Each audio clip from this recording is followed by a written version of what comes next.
For the accommodation of persons visiting Cape May, the Steamboat Norfolk will leave Baltimore Mondays and Thursdays during bathing season. The standing of the Norfolk as a first-rate seaboat is well known, completely filled with berths, affording comfortable lodging. Passengers leaving in the morning will be landed in Cape May the same evening or early the next morning.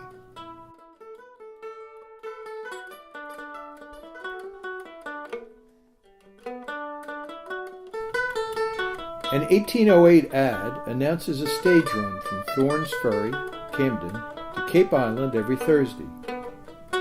Get on the stage at 5 a.m. and you'll proceed to Port Elizabeth that day, and then on to Cape Island the next day. Guaranteed, an experienced driver and 4 good horses, all for the price of $5.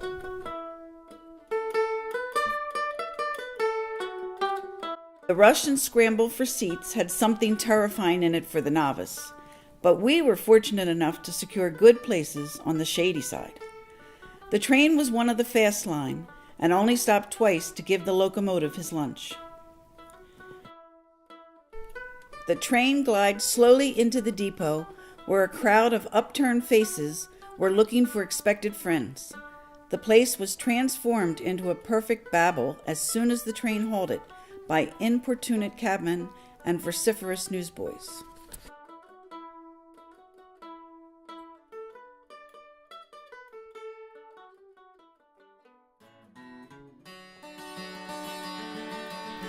People don't merely bathe at Cape May.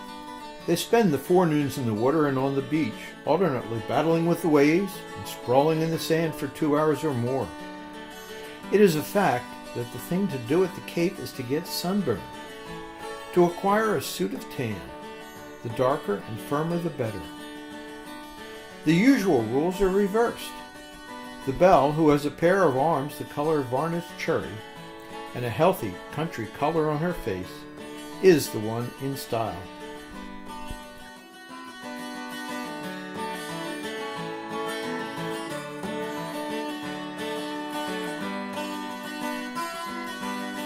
There is yet one other strange feature. The ladies all wet their heads on first reaching the surf.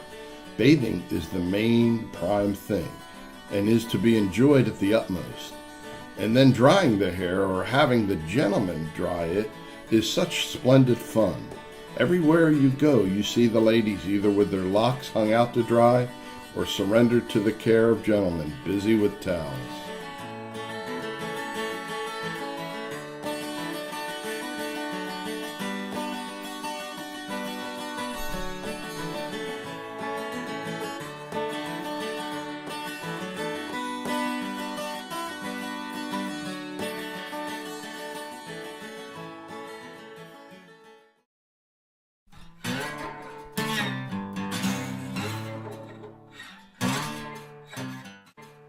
It looked as if the whole city was doomed.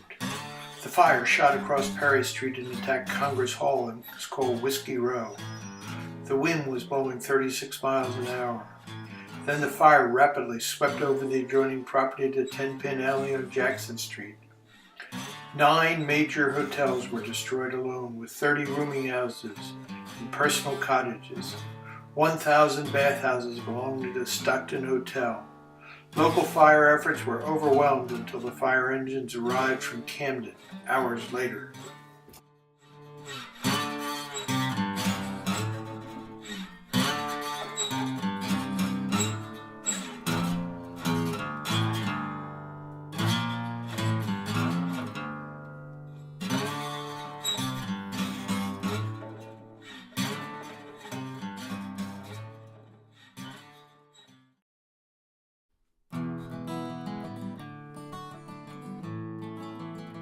I have likewise engaged the most experienced cooks and supplied my cellar with the choicest wine and liquors, and having secured a well-drilled corps of attentive servants, you shall enjoy all the comforts of a first-class metropolitan hotel.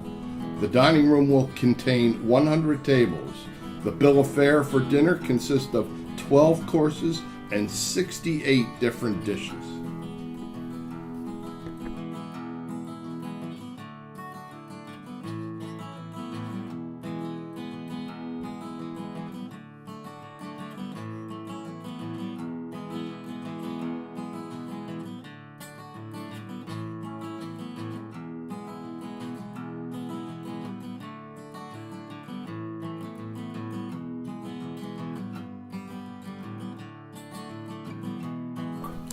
Later in the evening, the shore is frequented by young ladies with their beaux, all attired in the latest fashions. Elegant silks are displayed in great profusion.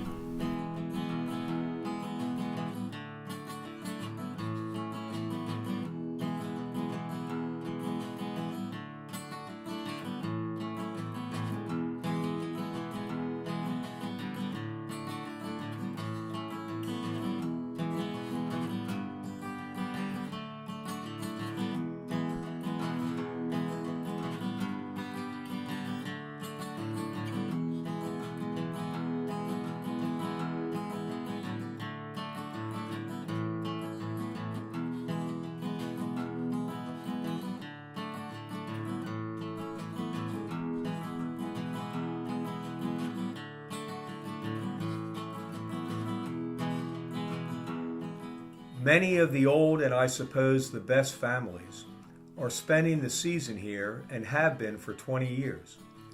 They visit Cape May as a religious duty and couldn't be persuaded to go anywhere else. The pretension of such people is very amusing. One sees a great deal of it here. I often observe some venerable fossil who believes that the North American, the Mint, and the Fairmount Waterworks are the Trinity. Impressed with the belief that the planet consists of Philadelphia and several straggling districts.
At about 11 o'clock, all the hotels are emptied of their inmates, and the ocean represents the amusing spectacle of 2,000 or 3,000 people in various costumes scattered over a distance of half a mile, swimming, floating, diving, jumping, or standing in long rows to let the breakers dash over them. The beach swarms with carriages containing hundreds of interested spectators.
Dear Grandpa, baseball and the entertainments on the pier have stopped.